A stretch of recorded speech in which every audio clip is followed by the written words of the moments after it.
1 Timóteo 5. Não repreendas ao homem idoso, antes exorta-o como a pai, aos moços como a irmãos, às mulheres idosas como a mães, às moças como a irmãs com toda a pureza.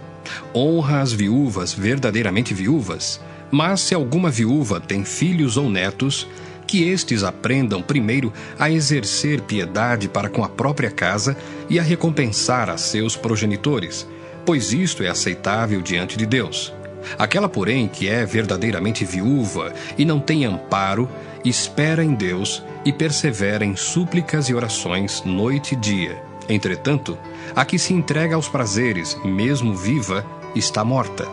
Prescreve, pois, estas coisas, para que sejam irrepreensíveis. Ora, se alguém não tem cuidado dos seus, e especialmente dos da própria casa, tem negado a fé, e é pior do que o descrente. Não seja inscrita senão viúva que conte ao menos 60 anos de idade, tenha sido esposa de um só marido, seja recomendada pelo testemunho de boas obras, tenha criado filhos, exercitado hospitalidade, lavado os pés aos santos, socorrido a atribulados, se viveu na prática zelosa de toda boa obra. Mas rejeita viúvas mais novas, porque quando se tornam levianas contra Cristo, querem casar-se, tornando-se condenáveis por anularem o seu primeiro compromisso.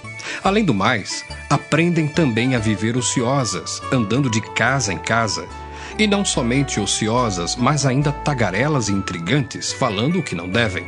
Quero, portanto, que as viúvas mais novas se casem, criem filhos, sejam boas donas de casa e não deem ao adversário ocasião favorável de maledicência.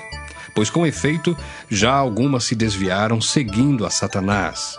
Se alguma crente tem viúvas em sua família, socorra-as e não fique sobrecarregada a igreja, para que esta possa socorrer as que são verdadeiramente viúvas. Devem ser considerados merecedores de dobrados honorários os presbíteros que presidem bem, com especialidade os que se afadigam na palavra e no ensino. Pois a Escritura declara: não amordaces o boi quando pisa o trigo.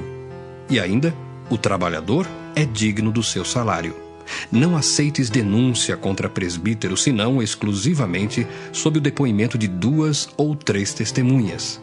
Quanto aos que vivem no pecado, repreende-os na presença de todos, para que também os demais temam. Conjuro-te perante Deus e Cristo Jesus e os anjos eleitos que guardes estes conselhos sem prevenção, nada fazendo com parcialidade. A ninguém imponhas precipitadamente as mãos. Não te tornes cúmplice de pecados de outrem. Conserva-te a ti mesmo puro. Não continues a beber somente água. Usa um pouco de vinho, por causa do teu estômago e das tuas frequentes enfermidades. Os pecados de alguns homens são notórios e levam a juízo, ao passo que os de outros só mais tarde se manifestam. Da mesma sorte também as boas obras antecipadamente se evidenciam e, quando assim não seja, não podem ocultar-se.